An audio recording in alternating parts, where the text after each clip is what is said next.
诸位观众，诸位善信大德，大家平安，大家好。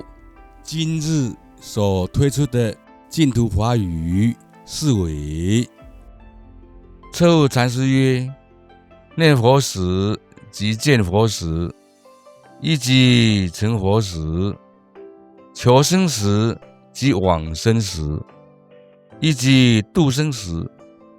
三际同时，更无前后。参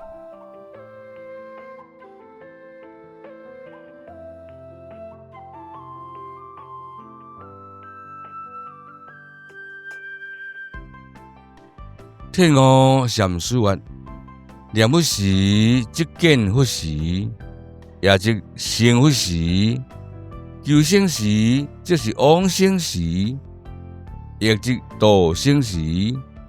三际同时，更无前后。